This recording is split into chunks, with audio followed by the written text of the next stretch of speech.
I've heard from a lot of people in the industry that are slightly scandalized as well at the use of AI agents, because the one thing, at least in IT, and maybe Cesar, you know this too, coming from the world of engineering, is, if you're green and you walk off the street and you start working for a company, the last thing they're going to do is tell you to put together some document with a bunch of references and put a stamp on it, right? I mean, the way that you grow through this is you've been there for years, you've proven your worth, you've proven your value, people can trust you. So you have this agent coming off the street, right, that no one knows, no one's ever interacted with, and the blind faith and trust is a very interesting kind of social look at what people are doing and the level of trust that people give in these agents. It's amazing. 3, 2, 1.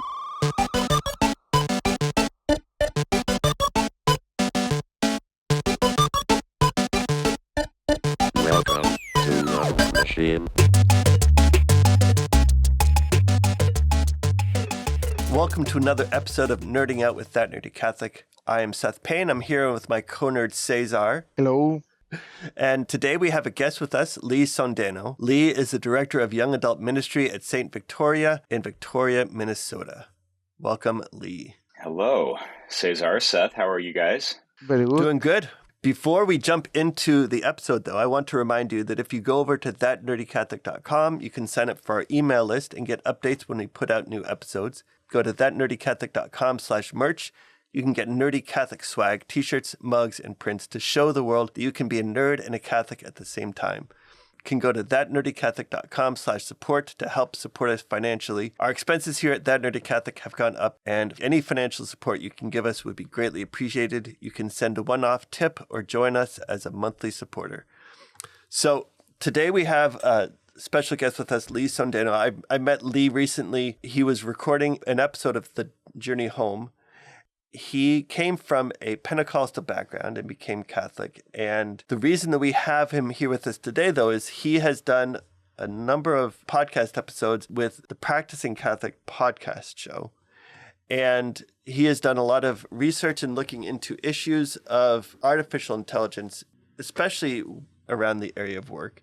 In our last episode, we talked about some issues of artificial intelligence in work, and so we wanted to bring on Lee and talk about some of his thoughts and even some of his experiences that he has had in his job with issues of artificial intelligence. So welcome, Lee. Thank you, Seth. Yeah, I really appreciate the invitation. I come from an IT background. I worked in IT for about 18 years before I was in full-time ministry, and kind of saw everything leading up to the AI movement. And so this is near and dear to my heart too, because I've seen the effects of it on people that I know, but I've also seen some of the amazing misinformation that's just being thrown around that you and I have talked about as well, that I think would be fun to maybe dive into today, that we can start to dissect what this really means for the working class people, what it means for especially people in the IT industry, that I would be really interested in talking about, because I think we saw these big shifts over the last couple of decades of sort of this movement to information technology and the importance of those roles in companies, and now we're kind of seeing that all unravel. And what does that mean? Where are these people going to go? all of those fun things. Yeah. Well, and one of the reasons I love doing these shows is, Cesar comes from an electrical engineering background. I come from a programming background, moved into more video production, and you come from an IT background. And so we're not theologians speculating about information technology issues. Yeah. We're nerds that love talking about technology and are coming from a Catholic perspective. So I think that's a really interesting angle.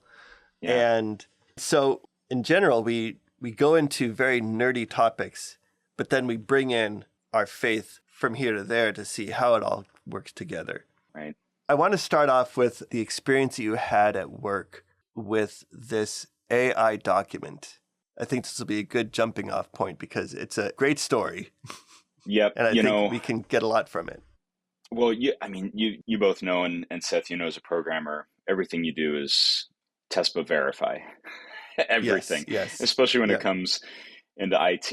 And maybe we'll get to this too. And I've got some fun quotes to share with you on some of this. But So I worked for a company that was charged with creating an AI policy because there were some questions around its use in education, its use in kind of lower level grades in high school. How should kids be using it? How should people be interacting with it? What is the allowed, I guess, level of use of AI versus natural learning and things like that? So naturally, the powers that be asked an AI agent to create an AI policy. And they asked the AI agent to create an AI policy based on Vatican documents. So they wanted to go into a couple of documents that I'm sure you'll hit on in the next couple of weeks on some of your podcasts that the Vatican has talked about regarding AI and its use. And it was a really good looking policy. I mean, it was solid. The language was really good. Of course, we're all familiar with this, right? People love ChatGPT because they say, look, there's links to sources. All of these sources are legitimate, so it must be real information. So being the nerdy Catholic that I am, I I went through these sources and found out that they were completely fake. Wow. The AI Wow. agent, yeah, Cesar, I haven't told you about this one, but the AI agent had completely hallucinated. And so not only had it pulled separate Vatican documents where the strings of the URLs looked legitimate, but it didn't go to anywhere, but there are some specific quotes in that document that it was pulling from a Vatican document where those quotes, if you were to look for them in the document, they don't even exist. They don't even exist. So there were two different layers of hallucination. Some of the documents were real, but the quotes pulled Correct. from them were not. Correct. So Wow. one of the documents that it was referencing is a very real and a very good document that you could have used for an AI policy. But when you look at the quotes that were used by the AI agent, they do not exist in the Vatican policy. Not even close. I was completely scandalous. Well, it affirmed my test but verify. But Yes. it was also a really interesting point because I think the level of trust, that people have in these AI agents to kind of say, well, Yeah. there's references attached to it and it's quoting things from a document, but not to verify these things is really crazy. Yeah. Actually, one of my favorite quotes, I'll read it because it's in this vein, is people have Uh-huh. a very high degree of trust in ChatGPT, which is interesting because AI hallucinates. It should be the tech that you don't trust that much. So, do either of you know who said that? No. Sam Altman, the guy who Oh. created Oh, Oh, ChatGPT. yeah. So, I mean, really? he's even Wow. admitting, right? There's There have been some really Yeah. interesting quotes from Sam Altman about not trusting. About it's like the one that's right. that's behind all of this is the Yeah, one who has been quoted to say, "You have to be careful." Yeah. that's right. It should be the tech that you don't trust that much. AI Yeah. hallucinates. I mean, this Yeah. is Well, you know what it feels like? I'm sure we've all worked with a coworker that has such bravado and such confidence yep. that they'll say something or they'll do something at work and you will feel like, or you will think, wow, that was amazing. This guy knows everything. And you can very easily give this person a lot of responsibility. And then at some point, something happens and you say, wait a second, this guy has been making all this stuff up all along. He has no idea what he's talking about. He is just playing the part and doing it really well so that people will trust him and he will get promoted and make more money. But he really doesn't know what he's talking about. Yeah. I'm really glad you brought up that point because I've heard from a lot of people in the industry that are slightly scandalized as well at the use of AI agents. Because the one thing, at least in IT, and maybe Cesar, you know this too, coming from the world of engineering, is if you're green and you walk off the street and you start working for a company, the last thing they're going to do is tell you to put together some document with a bunch of references and put a stamp on it, right? I mean, the way that you grow through this is you've been there for years, you've proven your worth, you've proven your value, people can trust you. So you have this agent coming off the street, right, that no one knows, no one's ever interacted with, and the blind faith and trust is a very interesting kind of social look at what people are doing and the level of trust that people give in these agents. It's amazing. I wonder if there is something around the words large language model, no, which says that that thing will say something, dominates the language, but it doesn't say large language knowledge. I Hmm. mean, it doesn't Hmm. necessarily know. uh, and one of the experiments that Seth and I did I think at 1 or 2 episodes before we'll try to say to one of the small AI agents, I think Olama, one of them, to try to write a code for something. We both know how to code, and that code was, let's say, around 30 lines, but doing some things extra that doesn't need it looks nice, but the simplified code was like eight to It's like five 3 or 4 lines. lines, and that's it. Yeah. Yeah. And it was something that we knew how to do. Yeah, that's a great point. Just in the I was reading an article in the Wall Street Journal that just came out a couple of days ago that talked about AI isn't lightening workloads, it's making them more intense because the technology is increasing the speed and density and complexity of the interaction between people and the AI agent. And so to your point with the coding, you just said, Seth, you're like, we knew how to do it. Yeah. Right? Yep. So for you, it would have taken a couple of seconds. Now Yeah. you're throwing an AI agent in there. You're throwing it a prompt. Maybe the prompt is wrong, so you're doing it again. Maybe you have to do it again, right? You finally get some spit out, right? Then you're having to verify this thing. So the thing that was supposed to make the task easier and would have been easier for you has increased it by double or triple the amount of time. Yeah. I think one of the big issues, and after, I don't know how long this series on ethics is going to go on for, because there's so many topics that we have to touch on in this, but the next series that we're going to go into after ethics is we're going to dive into the metaphysics behind AI. But a lot of those topics are touching into this series right now. And I think that one of the big issues is the disconnect of understanding of what AI is for most people and people that understand how computers work. I feel like it's almost seen as magical by a lot of people, that here is this little person in a box and you can just ask it anything and it will answer you.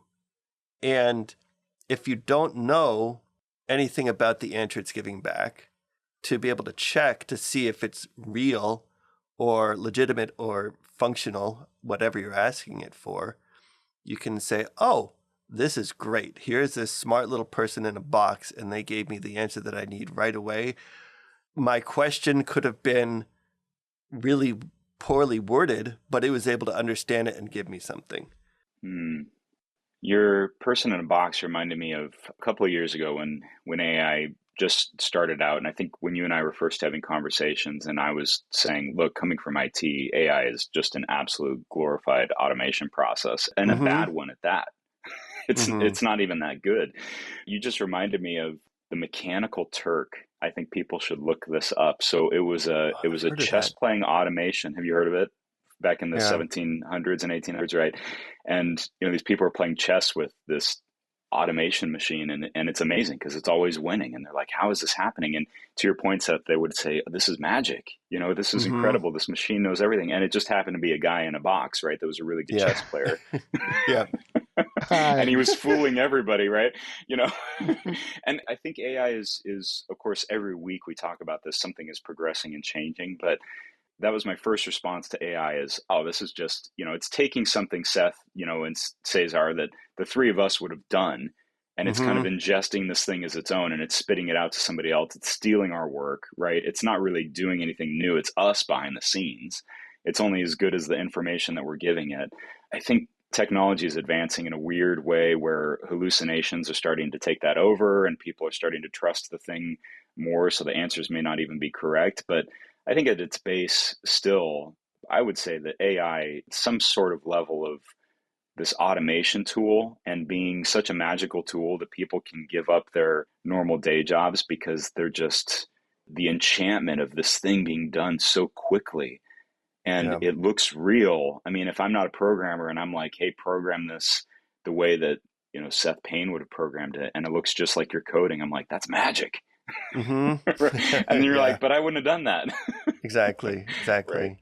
Yeah. Well, and Cesar, you've mentioned this before, that there have been examples of companies that have fired a bunch of programmers because they said, oh, we now have this AI that can write all of our programs for us.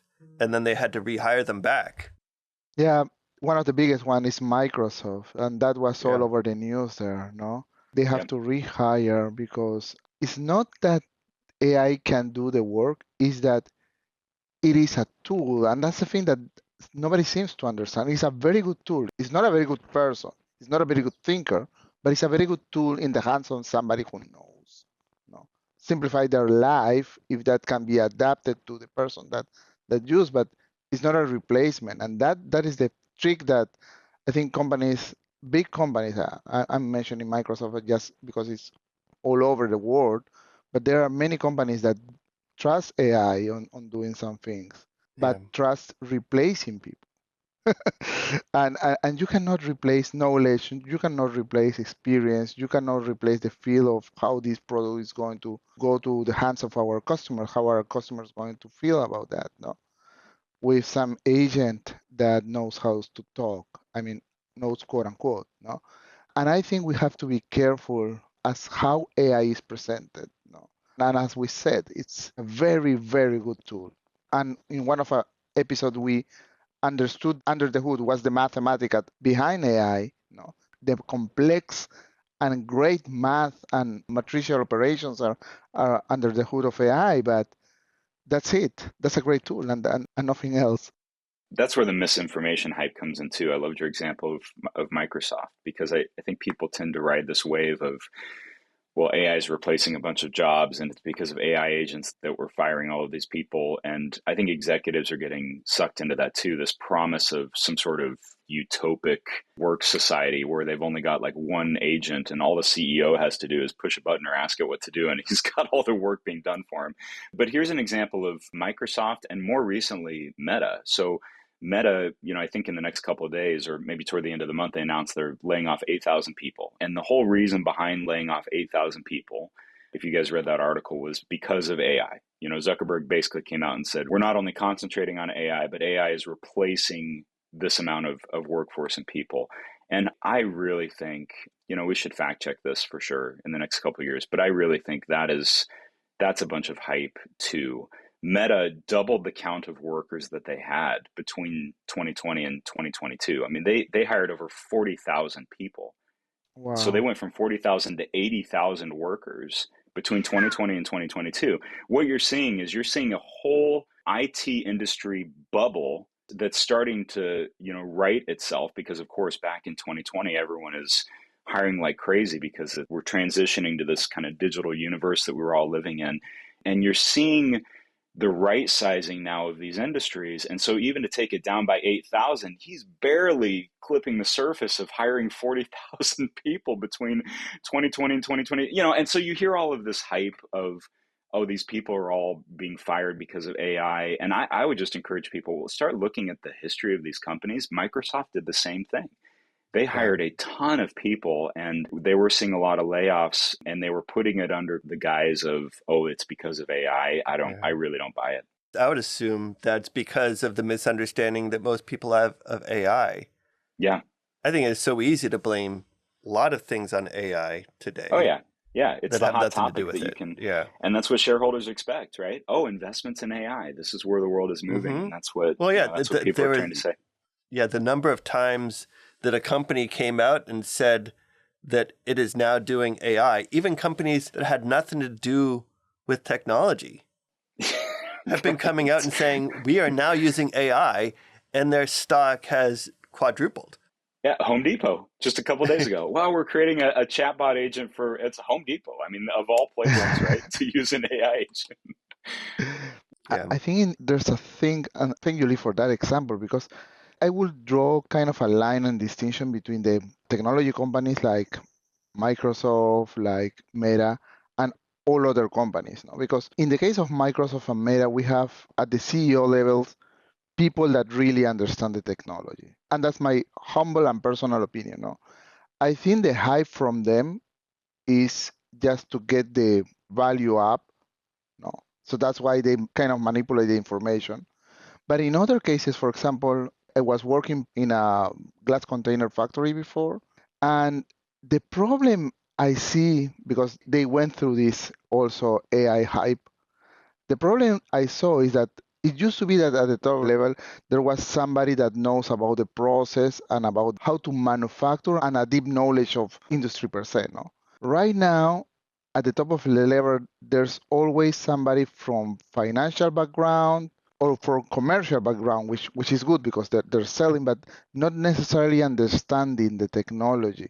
So they will see the big tech companies and how they are trending, and because they say, oh, those big tech companies are trending this way, then I'm going to follow that because, man, Mm, those are the yeah. big tech companies, no? So That's absolutely right. They're just riding the wave. I want to go back to something we were talking about a few minutes ago, thinking about this idea of AI as a magic person in a box and looking at all the examples of companies, especially thinking about coding, who fired people assuming AI could write all this code and realizing that they had hired them back to debug the code. Right. I think the distinction that we need to think about for how AI works, I think about how we use AI for our editing and publishing process for our videos here.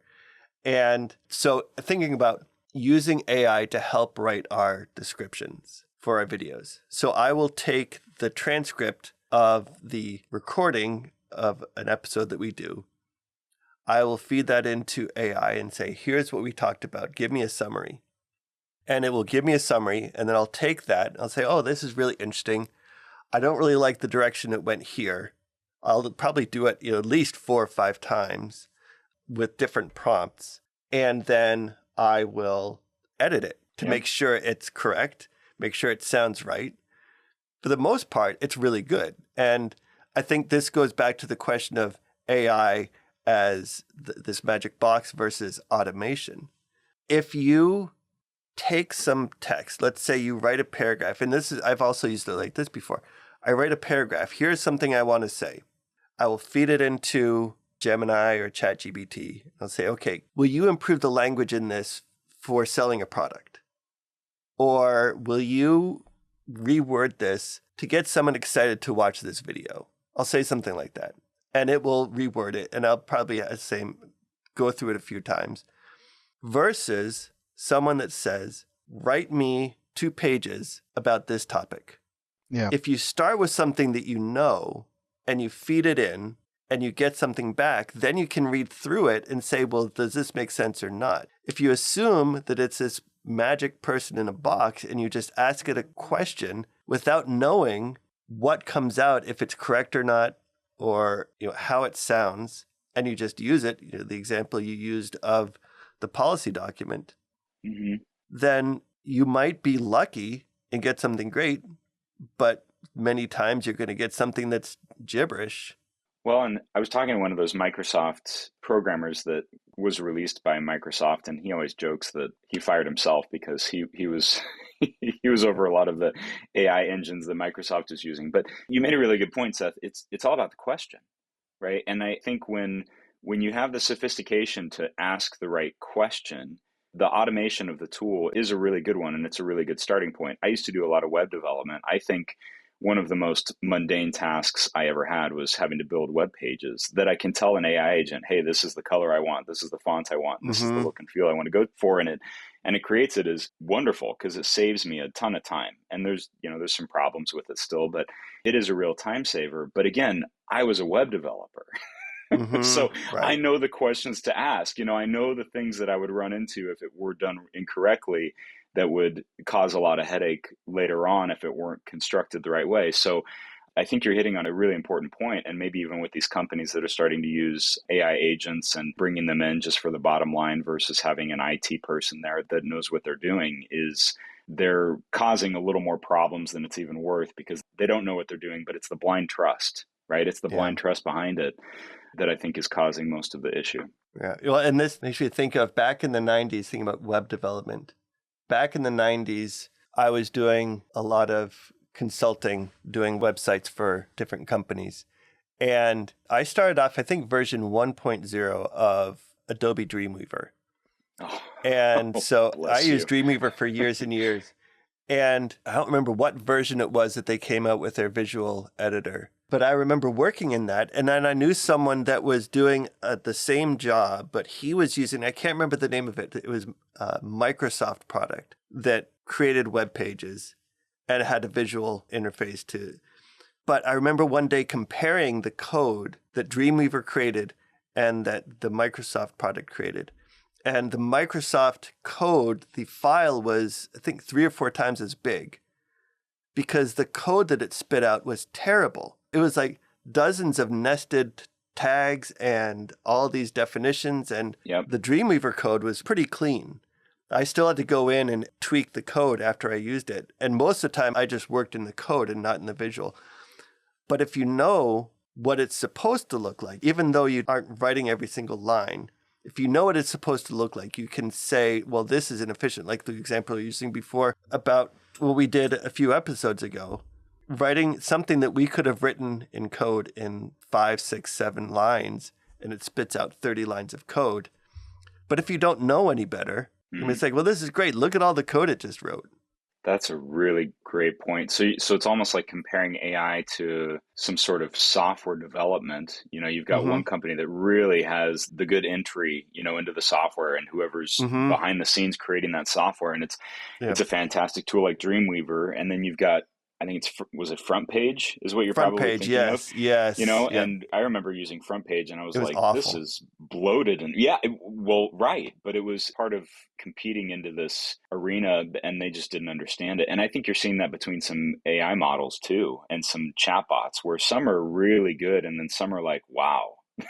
This is a mess. And really, does it have to do with just the entry? Does it have to do, again, with the person in the box, truly behind the scenes, that's creating this thing and their knowledge, instead of just ingesting all of this random information and trying to spit it out? Because again, we can't forget AI is a little bit of a different animal, because we're dealing with such a high level of hallucinations.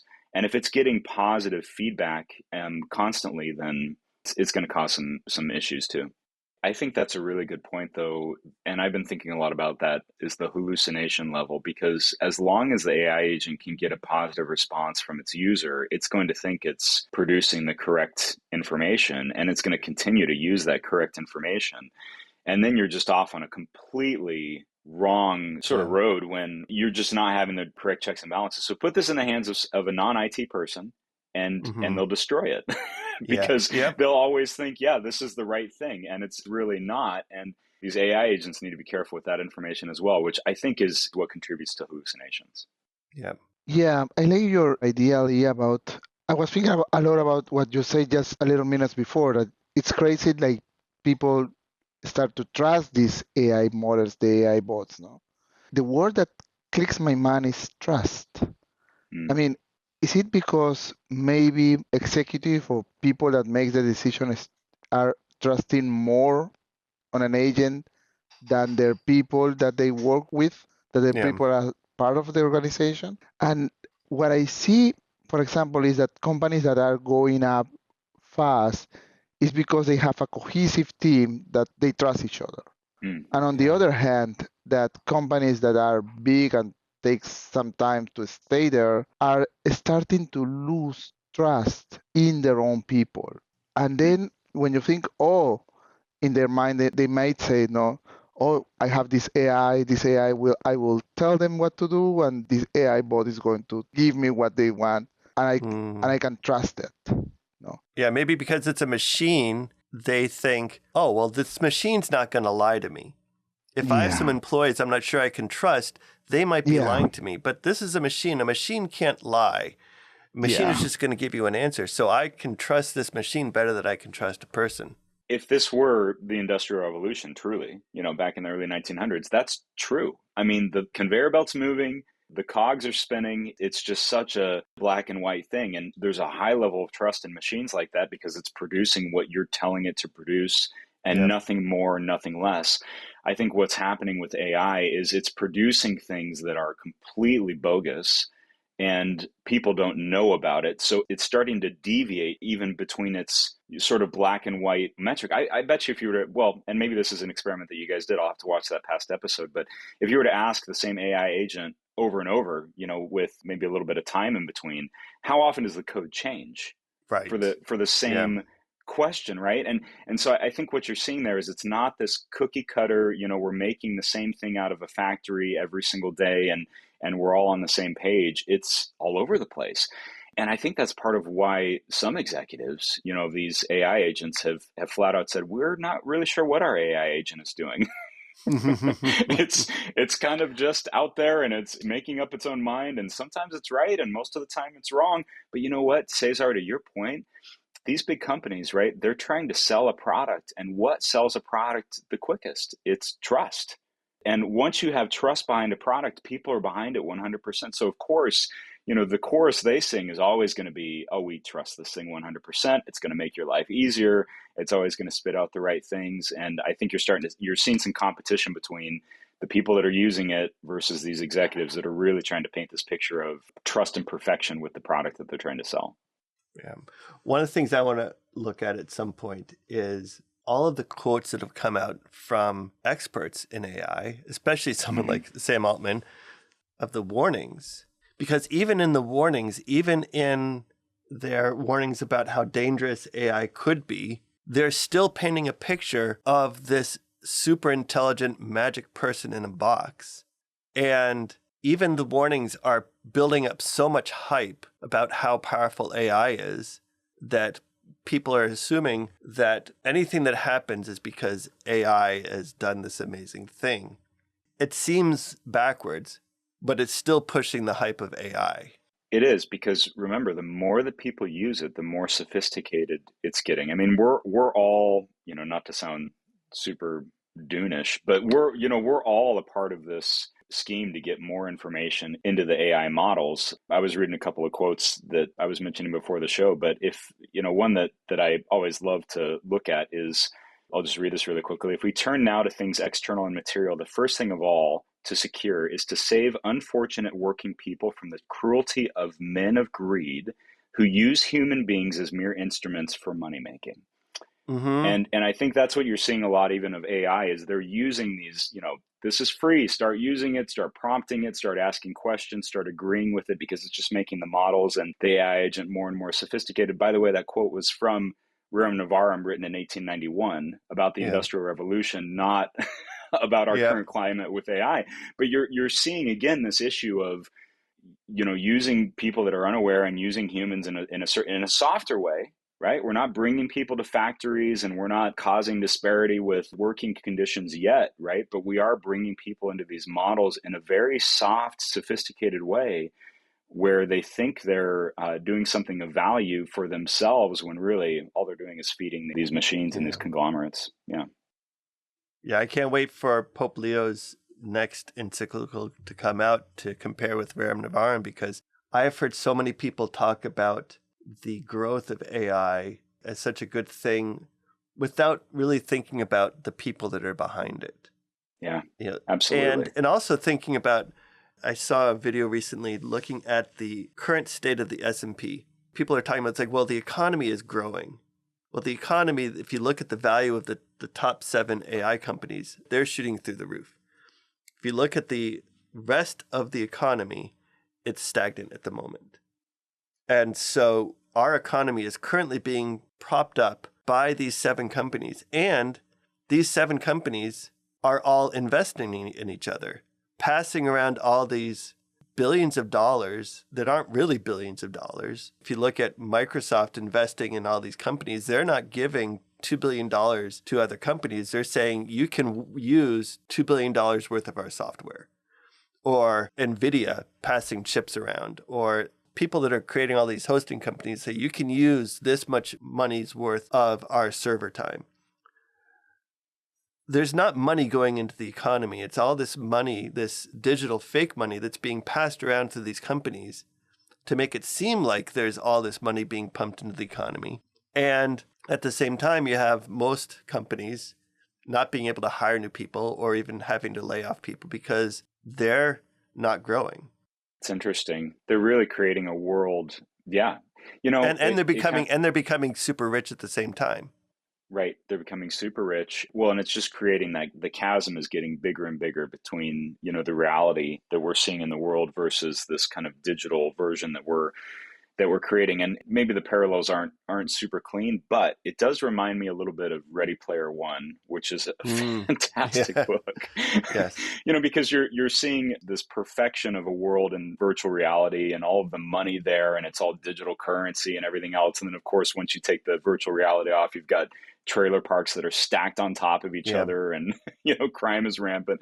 And that's almost a nice view of what happens when all of this money, and energy and all of the interest, is pushed into some sort of technology. And the rest of the world is kind of saying like, well, what's going to happen to the working class people? What's going to happen to the Yeah. plumbers and the electricians and everything else? And well, they're not part of the machine, right? And people Yeah. aren't interested in that. It's not helping sell our product. And then you're seeing this kind of disproportionate look on the working class, which is really what I'm interested in, that you and I were talking about, is what does this mean for the working class? If you're a student right now in high school, you're going into college, maybe you were interested in the IT field a couple of years ago, that's out the window. Because, there's just not a lot of jobs right now unless you're trained in AI, and it's kind of just where do you go? I was reading another article, I think in the Wall Street, that was talking about this, where there's companies now that for the interview, they're sitting you down and seeing how you interact with the AI agent. Like, how are you as a person interacting with our agent? And Wow. that's going to be a model of what type of employee you can be with our organization. It's batty. One of the things that I'm thinking is that, and I'm wondering if it's going to be a hype, like a bubble, like there was in the 2008. Remember the dot-com bubble that suddenly burst, and we go Yeah. back to the reality there? Because, in the end, we will always need the plumbers. We will always need people that, hey, my AC is not working. Well, I can do whatever I can do in AI, but if it's a cold winter, and your heat system is not working, you're going to feel it. You're going to Yeah. need somebody to. So these things right now, I think it's kind of like a fashion, like a trend, no? But we have to remember that we always will be needing the workers to get our houses set, the farmers to get our food. AI is not going to Yeah. grow any food. It's not going to grow any cattle. No, that's us. We need to do Yeah. that. Otherwise, we will have nice computers and nothing to get in our mouth. So Yeah. So I've heard people recently talking about looking at a different way to measure the health of the economy other than the GDP, because the GDP Mm-hmm. takes the full value of everything in the economy. That's And right. it says, and Yeah. then if you do per capita, you say, well, let's just take the total value and then break it down per person. And that doesn't look at the people on one extreme, the high end, and the people on the low end. That just bundles everything together. So if you look at the GDP and say, well, our economy is doing great. But if you have the value of the economy in 2% of the people, That's right. then you can't look at it and say, well, this is great, even though most people are struggling. Right. I think, Cesar, your point too is really interesting. I've reflected on that too. AI is really an assault on the expert. However we consider ourselves as experts, whether we're programmers or engineers and IT people. And I always go back to farmers, because I think, well, there's no way, that AI would be able to do what a farmer does and till the soil and things like that yet. But I think what's interesting about it is, as you're increasing knowledge, you don't need the experts anymore. And then the person that was farming, that's the expert because they know the soil better, they know the sun rotation better, they've been doing it in their family for 180 years or whatever it is, all of a sudden becomes almost obsolete, because you're able to plug in some sort of model or program that's able to show you like, yep, you plant this thing exactly at this point in time, and it knows enough about conditions and scale that it's able to do what it needs to do. I think that's maybe the more worrying thing for me, is at what point does your air conditioning break and you ask the model, how do I fix this myself? And I have then become the expert, right? And I've only become the expert through the transition or the transfer of knowledge through this AI agent. And so what happens to the experts, right? Yeah. no, that's a good thing. And the other thing that we have to think, and I hope that, for example, if I am consulting something like repairing in the air conditioning there, you have 440 volts there.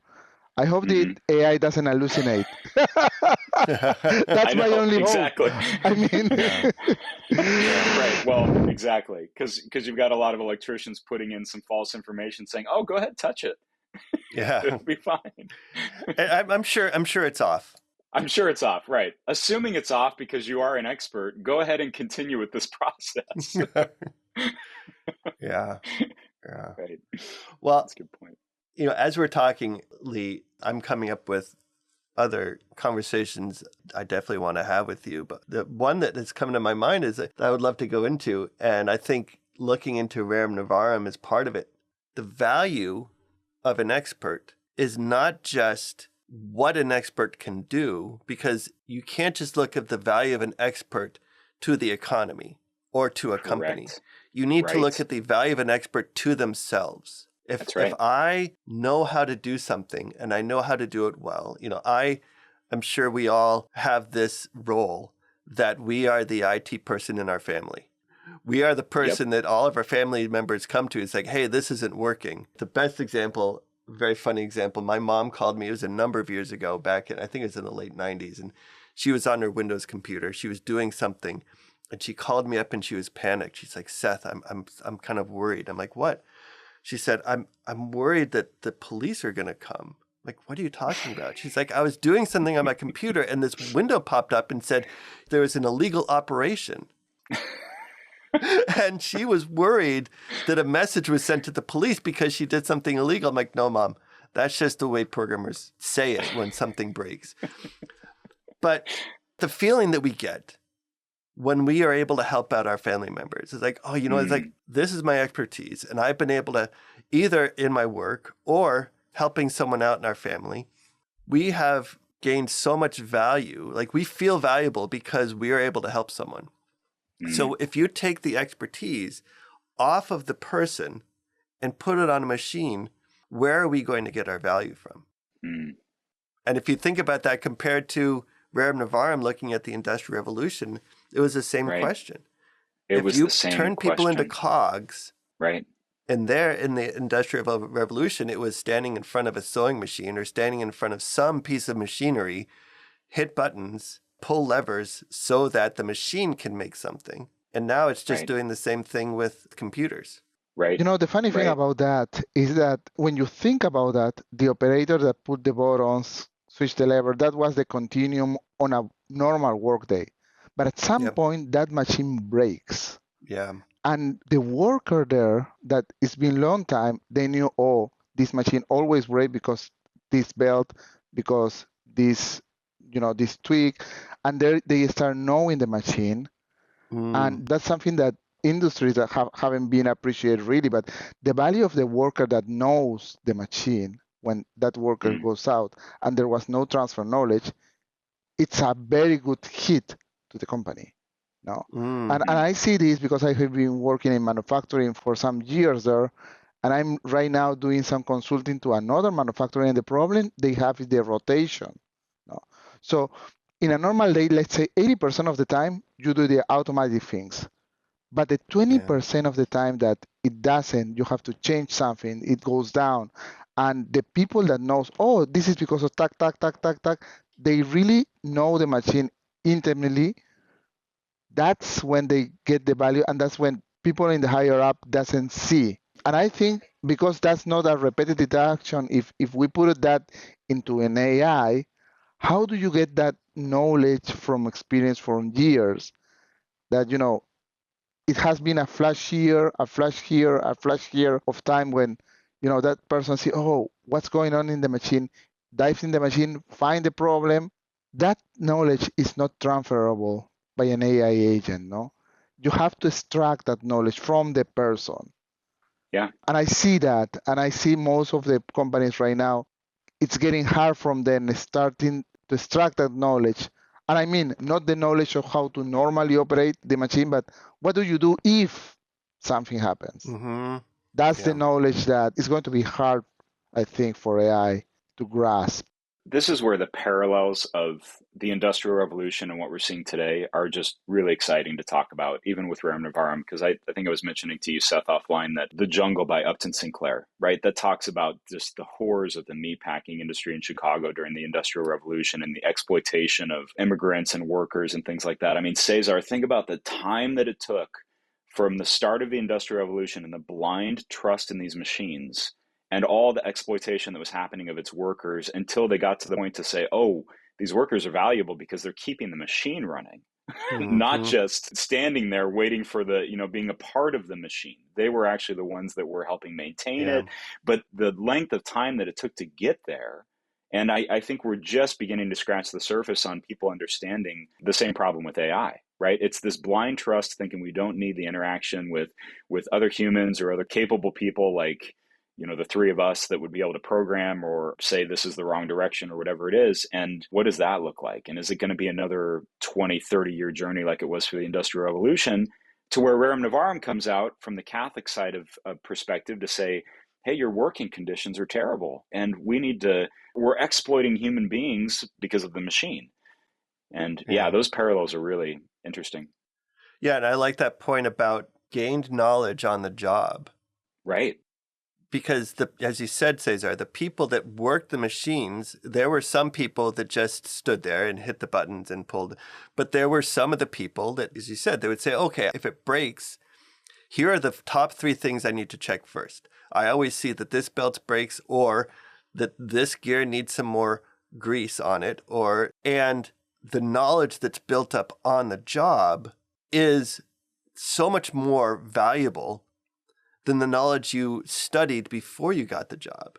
Because the knowledge that you've studied before you got the job, that's all theoretical and it's all usable, but it's not as useful as the knowledge that you gain when you're doing the job. And there's a part of that is built into our human creativity.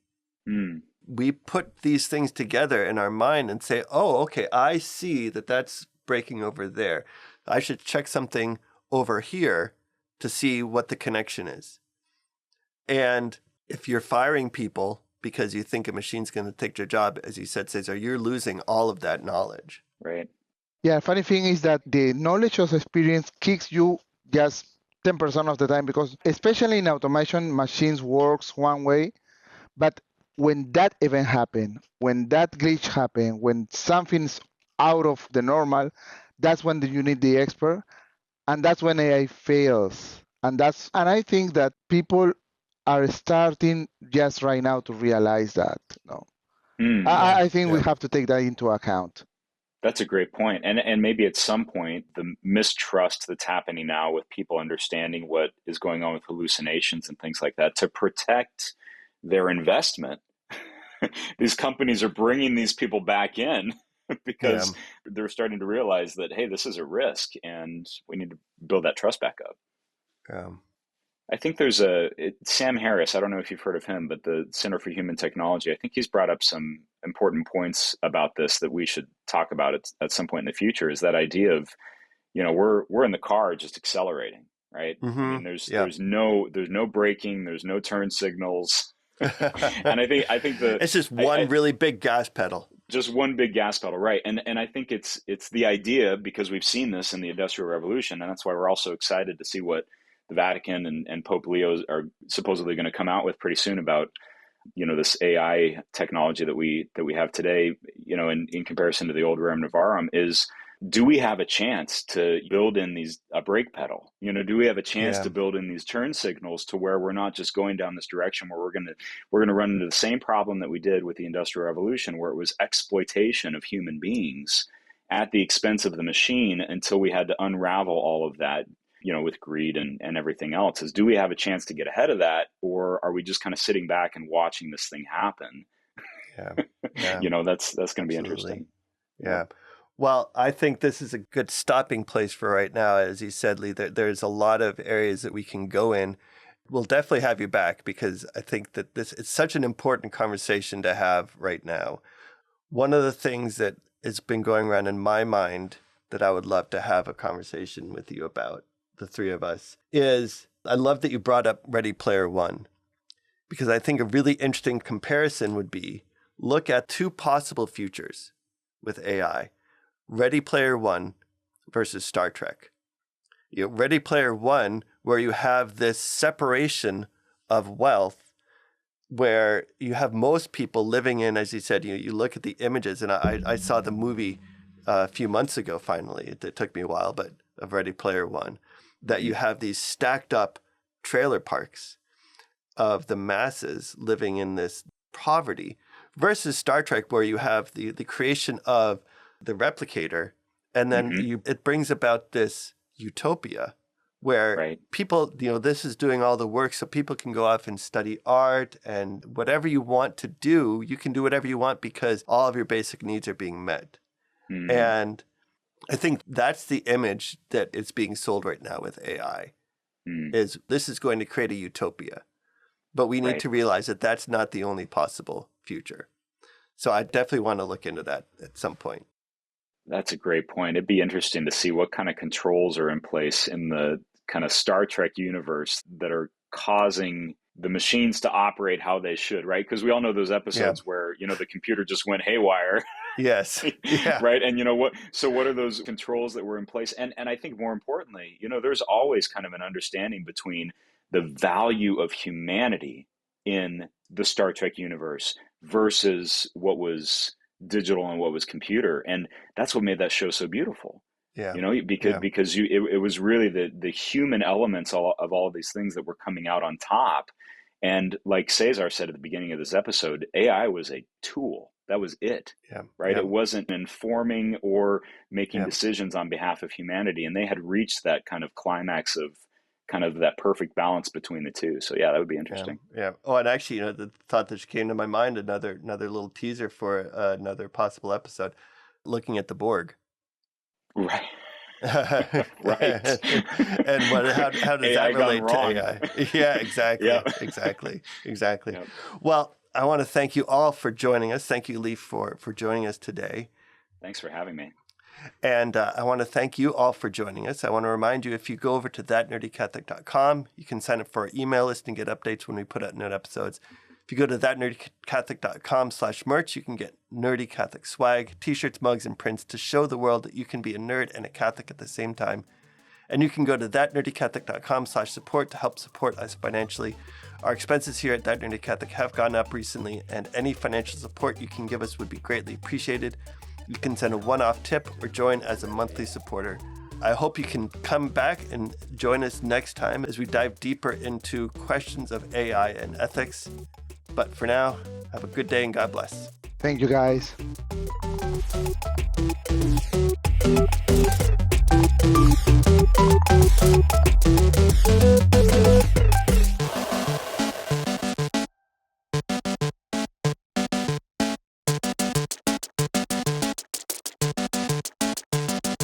System shut down.